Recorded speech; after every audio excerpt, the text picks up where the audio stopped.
Hey guys, it's Schwasty.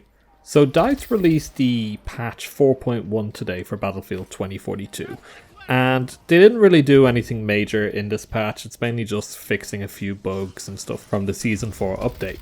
They also added 3 new weapons, well, not new weapons, but weapons imported from Portal to All Out Warfare.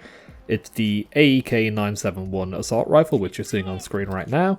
They brought in the RPK LMG and the MP44-3 sidearm. Now, back in Battlefield 3 and Battlefield 4 and even Bad Company 2, I would use the AEK 971 quite a lot. It was a very good weapon in Battlefield 3, especially the iron sights on it were fantastic. You didn't need to use a red dot sight. And if you just popped a suppressor on it, you could pretty much run around and ninja people. The time to kill on that weapon was completely broken, and it was the meta to use for the longest time. So I wanted to get it in 2042 and see how it compares. Now, the AEK 971 that they've brought into All Out Warfare is based on the Bad Company 2 variant of the weapon.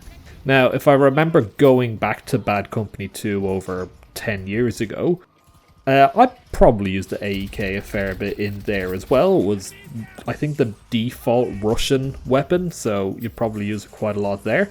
But Battlefield 3 is really what I remember this gun for, and I wanted to see how it lines up with the rose-tinted nostalgia glasses that I have for this gun.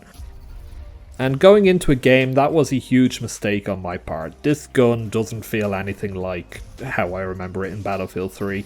I tried using it in the same way, and just the recoil on it is ridiculous, not easy to control at medium range at all. So I ended up making this build here. It's got the default barrel and the foregrip on it. That was kind of the best combination I could find. I put the grenade launcher on underneath just to give it a bit more versatility. But I can't really say that this gun excels anywhere. I mean, it's an okay gun. It's fun to run around, and, you know, if you just want to change things up, like we're all for Battlefield 2042 getting a bit more variety. But for those high rate of fire assault rifles where this weapon is trying to compete with, we've got the likes of the M5 and the AM40, I believe.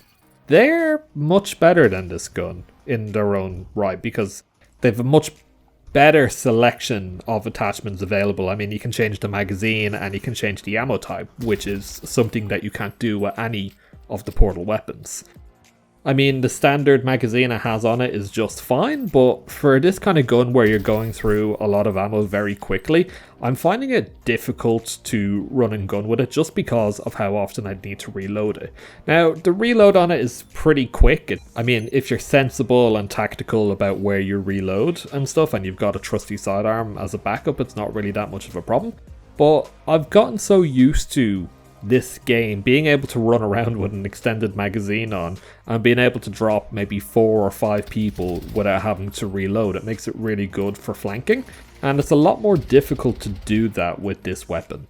But that's a tired argument. We've had this conversation before about all of the Portal weapons, and I believe DICE have responded to the feedback saying, yes, we are looking at ways to implement the 2042 attachments onto these Portal weapons and give them a lot more versatility and, you know, basically make them meta weapons. Because I can't think of any of the Portal weapons that I use in All Out Warfare. I don't think there's anything there that's as good as the default weapons or the ones that they bring in with each season update.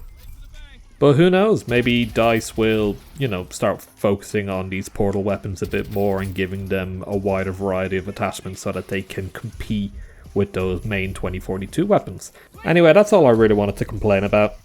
It's a fun weapon, it's a fine weapon, it's just not as good as some of the other offerings on the table. By all means, try it out for yourself.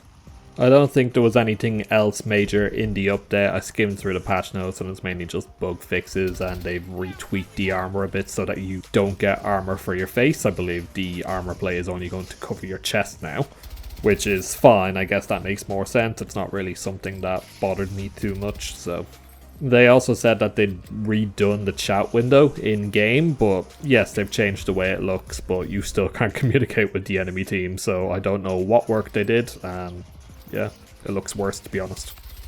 Anyway guys, that's all I really wanted to talk about. You guys have a nice week and I'll see you at the weekend. Take care.